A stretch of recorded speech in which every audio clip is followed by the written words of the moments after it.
did you survive the crash?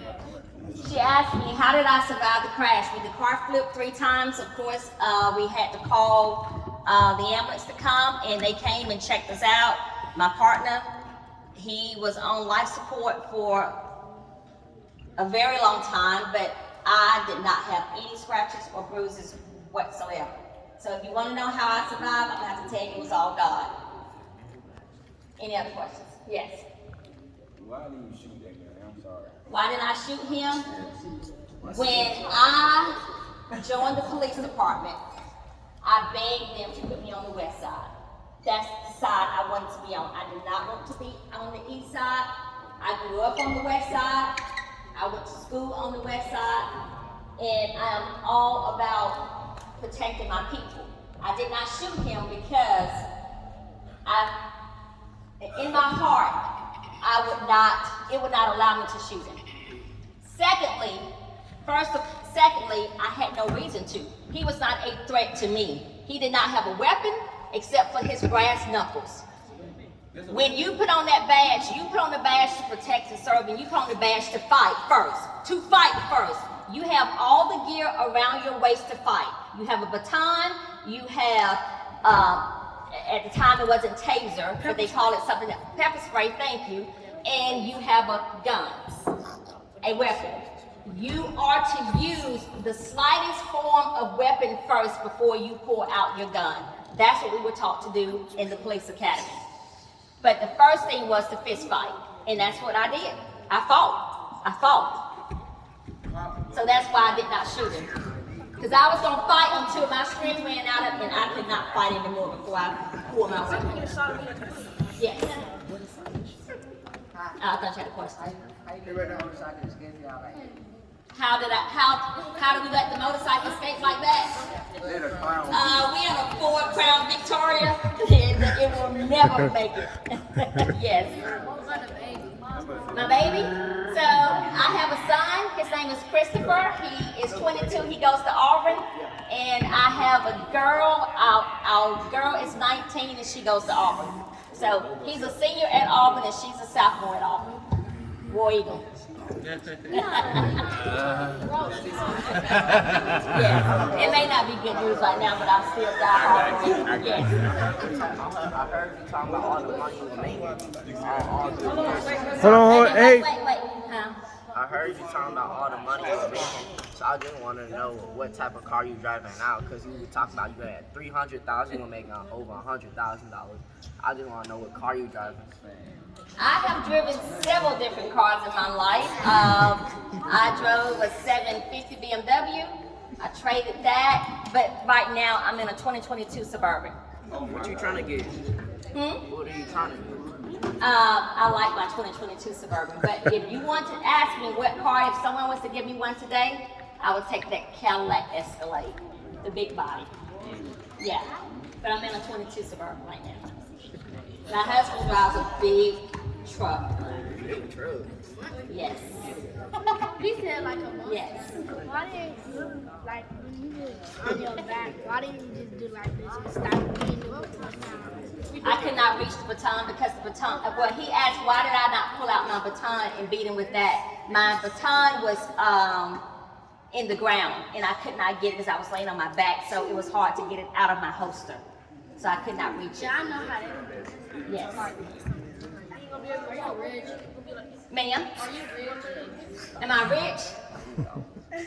There's a person. I won't complain about money. I'm doing very well, thank God for that. Yes. I'm doing very well. He got a question. Yes. He got a question. Huh? Anything happens to the baby? No, my son, he survived. He is good. He's 22, he goes to Auburn. He got a Why did you quit your police job? Why did I quit my police job? I quit my police job after I was in a motorcycle wreck. I found out I was pregnant with my first child. So I took a leave of absence and the pharmaceutical company called me back.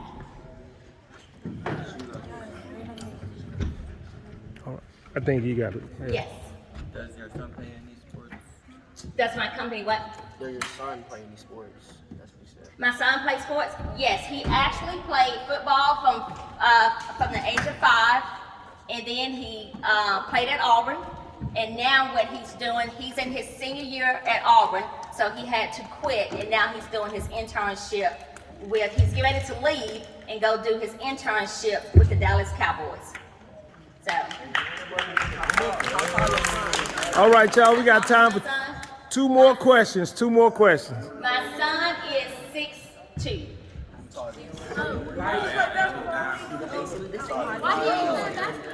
He did play basketball too. He played football and basketball, but he liked football better. Yes. He was a running back. Anybody else? One more question. One more. Last question. Last question. Yes. Who? He said what number he was. He was number 7. 7 or 21 was his numbers that he got. Oh. And my godson plays with the Tennessee Titans, Roger McCrary, if anybody knows him. He just went pro last year. All right. I hope y'all win. I hope y'all play good tonight. Enjoy. I appreciate it. Y'all have a seat right quick. Those that are in the 10th grade those who are in the 10th grade on up, y'all heard what she said? She's a realtor, right? Y'all think that when you in the 10th grade, when you graduate, you magically gonna be rich. Most of us not gonna go to the NBA or NFL level. And even when you make it to that level, you're not gonna make the money that you think you're gonna make. There's something called taxes. A lot of NFL players don't be in the NFL for more than 4 years. I'm telling you, I was working with this guy named Charles Kirby, top NFL player. And he played in the NFL 4 or 5 years. He got injured. He told his girl, he said she was a bad chick, she was attractive, everything. He told her, hey baby, I'm hurt. Got home, everything was out the house. Then he ended up doing security with me. We was doing security at night. I was 19, this man, 28, 29, and he was doing security, making $1 million a year, back to making $13 an hour. So life is, y'all think people just say, you know what, I'm finna be a crackhead, and end up being a crackhead. That's not life. Life happens. Nobody volunteers that. You know, life happens when you don't plan. So if she's telling you she made $100,000 a year at 19, and you 15, 16 years old, that's only 3 years away from now. What do I need to do to make that money in case this sport don't work out? This is real life.